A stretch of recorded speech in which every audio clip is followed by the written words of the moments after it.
Hi, everybody. Welcome to another episode of From the Trenches. Today, we want to talk a little bit about diversity, equity, and inclusion and what that means in the Canadian music industry. And we've got three fantastic music creators with fantastically diverse careers to lend their perspectives to us. Caleb Chan is a composer, multi-instrumentalist, arranger, and producer based out of Vancouver, whose credits include various productions, most recently Panhandle for Sony Television, co-scored with his brother Brian. The duo also scored DreamWorks' Pinecone and Pony and Netflix's Angry Birds Summer Madness. Melody McIver is a composer who is also assistant professor of Indigenous music at the University of Manitoba. Also an accomplished violist, Melody's work integrates electronics with Western classical music to shape a new genre of Anishinaabe music. Denise Dion is a Juno Award-winning producer, artist, and songwriter that has been writing and singing for almost 3 decades and strategically added music production to her already robust skill set in 2007. Most recently, she produced on Hawaii Mighty's Juno-winning album Stock Exchange. She's also composed music for the TIFF film Defund and has had her music placed on Netflix's Ginny in Georgia as well as Kim's Convenience. What were some of the challenges that you guys faced when you first started out in the biz? Maybe I'll start off with Caleb. In terms of challenges, I feel like we would all face similar things as anybody else starting off. One of the things that I didn't realize was a challenge until much later on was especially when we're talking about DEI, was the lack of visibility of people like me that are doing work like me. So I really had a huge question mark unknown as to what that really looks like. And I didn't really realize that that was an issue until, I started finding people that are a little bit ahead of my career that look like me, such as yourself, Darren, that made me excited. And now I realize, that was something that I'd missed out in the first 6, 7 years of my career. I didn't realize that something like that would excite me to see another Asian composer or, people of color that are doing work that are excellent. So had I kind of absorbed that a little earlier, that might have made a difference mentally to the things that I wish I saw was important earlier on in my career. Fantastic. Thanks, Caleb. I'm going to come back to the role model thing in a little bit and the examples. But Denise, I want to kind of ask you, what were some of the challenges that you faced that you faced when you started in the biz? Um, I'll say for me, I've always kind of had an attitude where no matter what sort of challenges were in front of me, I still was going to, just kind of push through anyways. But I mean, the two most notable things stacked against me were my gender, and then not only that, being a woman of color as a producer, and walking into rooms and automatically an assumption would be I'm a songwriter, I'm a producer, or sorry, I'm an artist, and never really any sort of thought of maybe I might actually be a producer, might be more in the technical space. And so we still have a long way to go, but I find that I do walk into rooms a lot more now, and I'm in a room full of other, female or female identifying producers, engineers. So that's what was kind of against for me. I'm going to come back to that in a little bit because I think that's really interesting, especially in terms of just walking into a room where people make these assumptions of who you are and what you can do. But Melody, I want to ask you, sort of, what were some of the challenges that faced you when you started in the biz?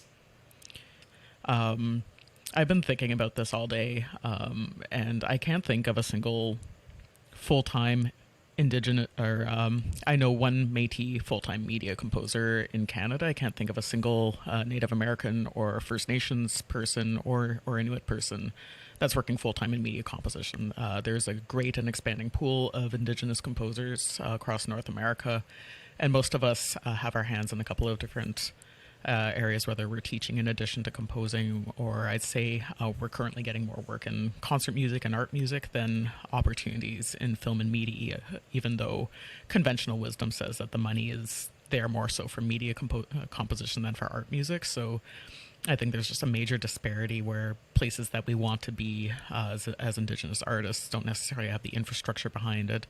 I think Indigenous theater's always been like steps ahead. Indigenous cinema on like the director and acting and even screenwriting side, but media composition, like we just don't have those resources there yet. And of course, there's always just been a lot of racism, a lot of sexism as a queer, non-binary person. Just it, I live at those intersections, and I see just kind of the deficit where often like my peers I know have the capacity, but we don't necessarily get the support or get or are given the foot in the door. So, I mean, it sounds like, at least from Caleb and from Melody, that the lack of sort of relatable role models or mentors was an issue. I mean, Denise, was that an issue for you as well too?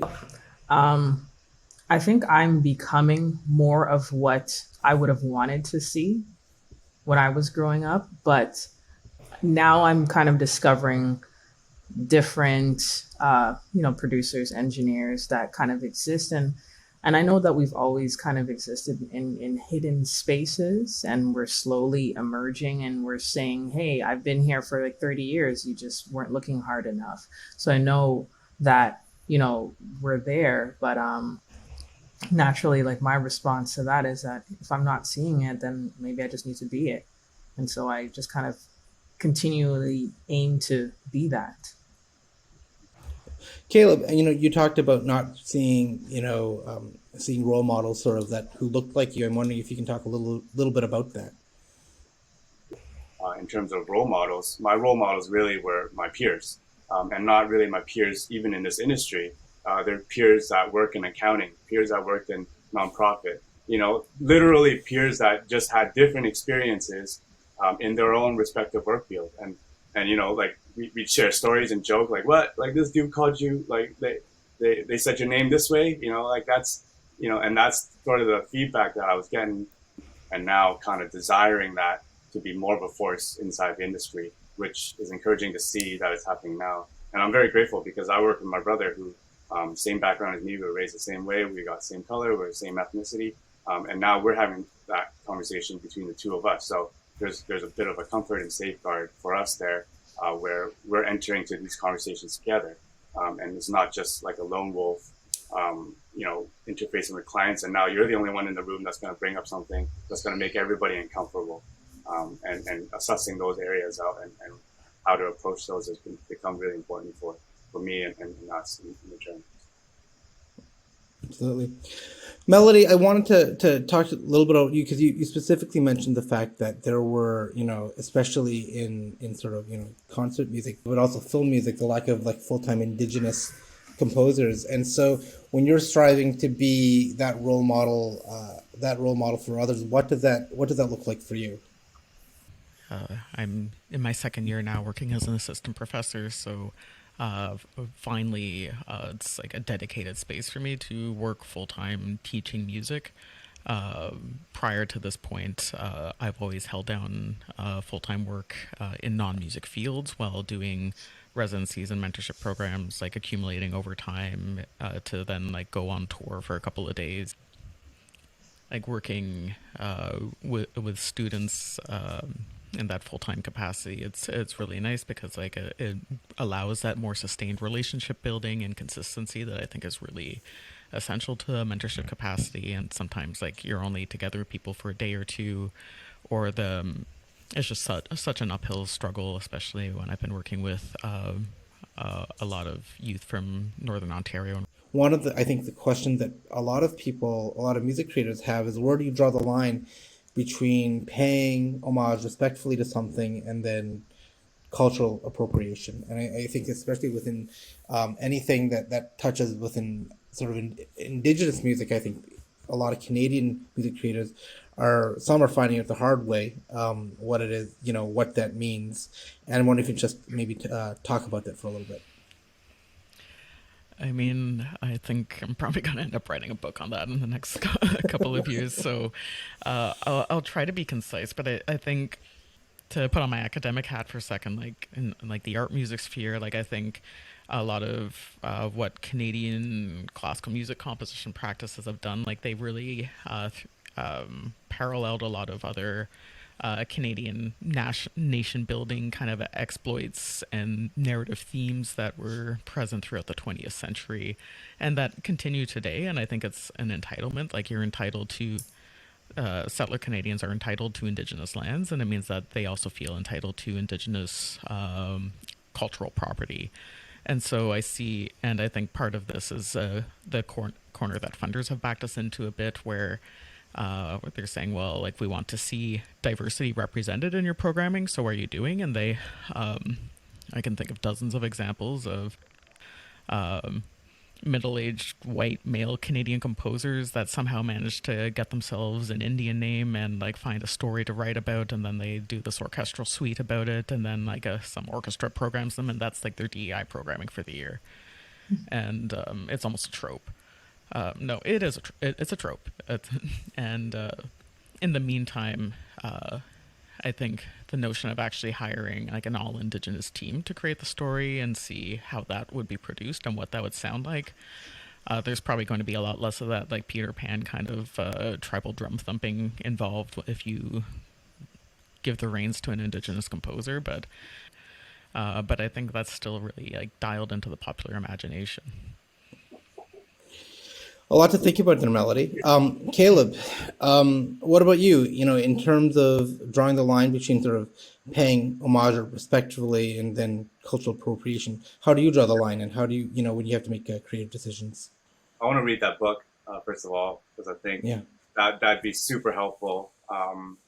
And the other thing is, I realized for myself, um, it's something that I've definitely fell victim to in the past, where I've succumbed to many tropes, especially working in animation, where I've done many years of scoring for that. They're just littered with tropes. And 7, 8 years ago, when I didn't really have the wherewithal and the power really to speak up, there are many instances where, you know, I just did it, and those are one of the things I regret most about speaking of challenges in early career. In animation, like, you literally face the same sort of stereotypical tropes over and over and over again.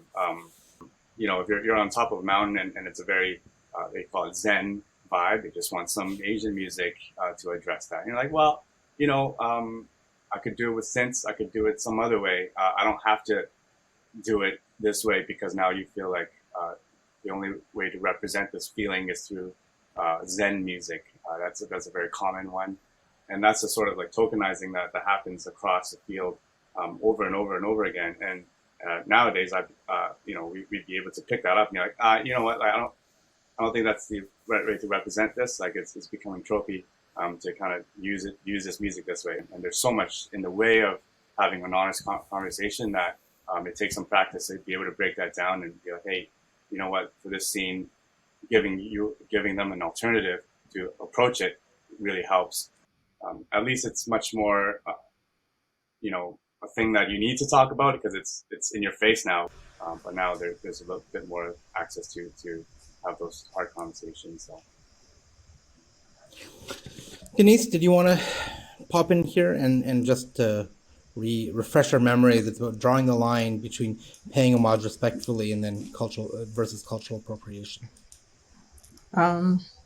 You know, I think for me as a creator, I always try to be as respectful as possible. And if like I'm attracted to sounds and I appreciate music across the board, no matter, you know, whatever type of music it is, I have an appreciation and a love for music. But I also think it's important for me to, if there's a certain sound that you know, I don't know what it is, you know, I want to be asking questions on what kind of sound is this, or if I feel unsure, then I maybe might want to stay away from using that sound. So I really try to just be as conscious as possible. It's a lot to think about. I'm going to ask. I'm going to kind of move into another area here. Melody, I'm going to start with you. Can you tell us about a DEI initiative that you've been involved with, and was it meaningful? And if it was or wasn't, why or why not? Yeah, there's been a couple of DEI initiatives over the years. I think like some of the opportunities I was given when I was emerging, like I would go to Indigenous music sort of residency intensives, and they'd be like, "You've got to build your team," and then like you've got some guy that's working with Drake, like lecturing you about like what it means to get into like a music management office, and it's like I play in art galleries to crowds of like 70 people. Like I'm not at this scope of like that sort of management deal. Like I'm still not like the. I think the music industry really loves the idea of a team, but like sometimes not all artists like fit in that right box where like that sort of team is really beneficial, or if people work in diverse practices, like I think I do more pop crossover media composition than like concert hall concert music, and all three of those are sort of separate lanes, and those three lanes don't seem to talk a lot to each other. I think there's a lot of artists that kind of jump around from side to side, and like often the mentorship capacities don't necessarily know how to really support people in an industry that requires you to be versatile and adaptable, and sometimes we still really want to stick people into specific pegs. Denise, your thoughts on that? And so again, about a DEI initiative that you've been involved with, was it meaningful and why or why not?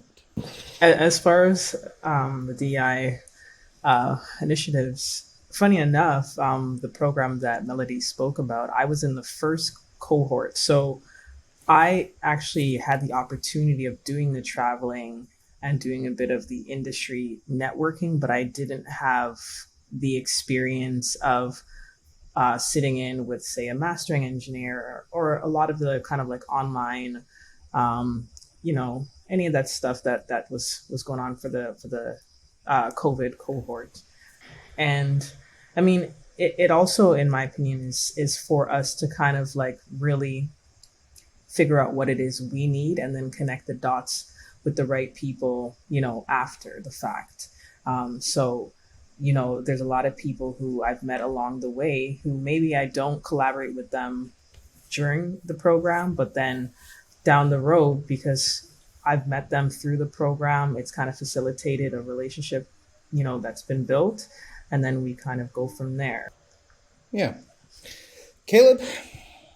Yeah, I mean, I still there's a large part of me that all I want to do is just put my head down and do my work and do it well. And it wasn't until a number of years ago that I started getting calls and people emailing me seeking some advice that I realized I think people are craving to see people in the industry that look different. I wasn't officially involved in anything that was DEI related, but just by it, like just the natural byproduct of me doing my work is in itself speaking on a level that people would like to relate to. And these are people that are not very far, if you're going to use that analogy of being ahead or behind in a career, but they're not very, just a couple steps behind. There have been opportunities for me to kind of step into roles that kind of help that along a little bit more. For one, there are grants that the BC Council or Canadian Council, they give out mentorship grants, and a few of them have reached out to kind of, especially during COVID, where there was some more one-on-one opportunities. In my own time, I still think that it's more effective for me to have more of these private relationships that I foster myself and that are kind of more dedicated towards my community, because I still think making music, it's a very natural it should be a very natural field of work where you find things and kind of are enlightened to things naturally, and relationships are really the thing that kind of tips that for a lot of people.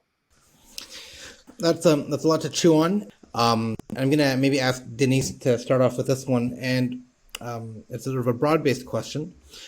Why is the notion of DEI important to you, and why is it important to the music community? Um, I mean, I think it's at the like for me, everything that I do really just kind of reverts back and it's inspired and influenced by me being this Black female, um, and continuing to create that visibility. I love what I do, and I want to see changes happen in the industry.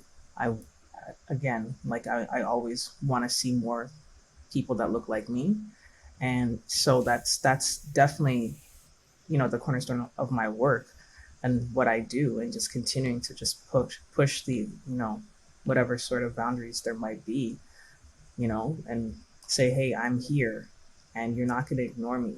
And hey, there are other people that look like me that are also here and you're not going to ignore them either. And, got to keep on, kicking down these doors. That's just what it is and what it has to be. And I will not stop. I did Taekwondo for 15 years, so it's going to be a great kick. Promise you that. Caleb, your turn. Why is the notion of DEI important to you, and why is it important to the music community? I don't think I can follow up that kick-ass wrap up, but I think the world is diverse, immensely diverse and beautiful because of the diversity, and there's no reason if we are in this business of storytelling that it doesn't reflect that on every level. From people that are crunching the numbers to whoever's on camera in front of the screen to people that are creatively in the back, there's no reason why that shouldn't be part of the experience of storytelling. It's very simplistic, but I think at the heart of diversity is that's for me, it's at the core of that. Very cool. Nicely articulated. Melody, I'm going to give you the last word here. Why is the notion of DEI important to you, and why is it important to the music community? Yeah, I think my answer is twofold. Like, to reiterate one of my earlier points, when so much of North American media across the board, it's all on Indigenous land and it's all obsessed with Indigenous story in so many levels. But Indigenous people are almost inherently, I don't like making huge generalizations, but we're storytellers, and we're never given the opportunity to tell that story. And it's a lot of people across the board to this day telling our story for us and often getting it wrong. So for me, that's really important, and I really want to see more representational Indigenous participation in media, because I know the talent's there, and it's just that the door's been closed. Also, I think that I was born in Scarborough. I wasn't raised there, but I know what the makeup of Scarborough looks like, and I think that's a lot more like what Canada looks like today than what the image that's reflected back at us really looks like. So now that the Canadian classical music scene has the attention of Indigenous people, I keep on saying anytime I'm in a room, hey, give the same level of attention to Black artists, please. I haven't seen you program a single Black person ever. And I've had people just change the topic on me, or they'll say oh, we're going to say IBPOP because we don't want to say BIPOC because Indigenous is our priority right now, not Black. So there's so much anti-Blackness that's out there at the same time. And so I think I recognize too that a lot of these DEI initiatives are not always entirely benevolent either. It's a little bit manipulative. And so I still have to be on my toes on who's being left out in a lot of the spaces. There's ongoing active anti-Blackness, and I recognize that at things like the Canada Council level, Indigenous artists are somewhat privileged now, and that we have additional access to resources and funding supports and these equity measures, and not everyone's getting the same level of due, whether it's artists with disabilities. I think Black artists are being left out in a lot of spaces, especially, which isn't an exclusive list, but I can just feel that dynamic too when people aren't always sincerely participating in DEI initiatives. So I think there's still an accountability because it can be a little bit of a hostile terrain, and I think there's still a lot of omission and exclusion even in these so-called DEI practices. Wow. Thank you so much, everyone. I think that we could probably go on speaking for another couple of hours here, but I think what really impressed me about our conversation today was just the authenticity of which you're drawing upon these lived experiences. I think DEI is often this academic conversation that's that we have to, and very much so that DEI is often boxes that you check off or quota that you have to fill. But I think that really when you hear what DEI means to underrepresented music creators, and you guys did really well in just kind of articulating those from your lived experiences. So I want to thank Melody, Denise, Caleb. You guys are awesome. Thank you so much for this. Many thanks to all of you. Thank you. For more candid conversations and free music creator resources, visit musiccreator.ca. The Screen Composers Guild of Canada acknowledges the support of the Canada Council for the Arts. Thanks for listening.